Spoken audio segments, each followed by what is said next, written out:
നഗരത്തെ നടുക്കിയ ക്രൂരത. കൊച്ചിയിൽ വയോധികയെ ദുരൂഹ സാഹചര്യത്തിൽ മരിച്ച നിലയിൽ കണ്ടെത്തി. വീട്ടിലെ കിടപ്പുമുറിയിൽ രക്തം വാർന്ന നിലയിലാണ് മൃതദേഹം കണ്ടെത്തിയത്. ഇടപ്പള്ളി പോണേക്കര സ്വദേശിയായ വനജയാണ് മരിച്ചത്. 70-കാരിയായ വനജ റിട്ടയേർഡ് അധ്യാപികയാണ്.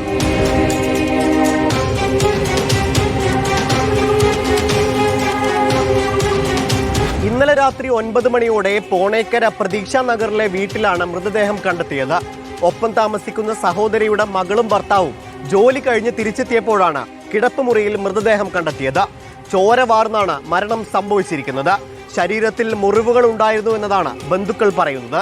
കാലിൻ്റെ അവിടെയൊക്കെ അങ്ങനെ മുറിഞ്ഞ മാതിരി മാന്തി പൊളിച്ചാണോ എന്താണെന്ന് അറിയില്ല. മുണ്ട് വ്യക്തമല്ല. എന്ന് വെച്ചാൽ ഫുള്ളായിട്ട് ബ്ലഡിൽ കുളിച്ചാൽ കിടക്കുന്ന ബോഡി.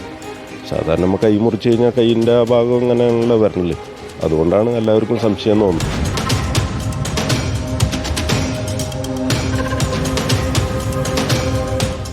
ശാരീരിക ആവശ്യതകളുള്ള വനജ വീടിന് പുറത്തേക്ക് ഇറങ്ങാറുണ്ടായിരുന്നില്ല. ഇന്നലെ പകൽ മുഴുവൻ വനജ വീട്ടിൽ തനിച്ചായിരുന്നു.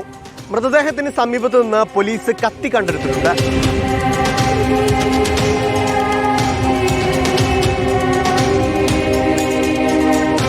വനജയുടെ മരണത്തിൽ സംശയമുണ്ട് എന്നതാണ് ബന്ധുക്കളുടെയും നാട്ടുകാരുടെയും പ്രതികരണം.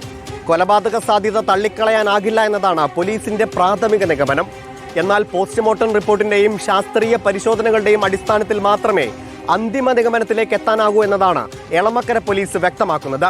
വീഡിയോ ജേർണലിസ്റ്റ് ജിതിൻ ജോസഫിനൊപ്പം reporter Shabaz Ahmed, in reporter, Kochi.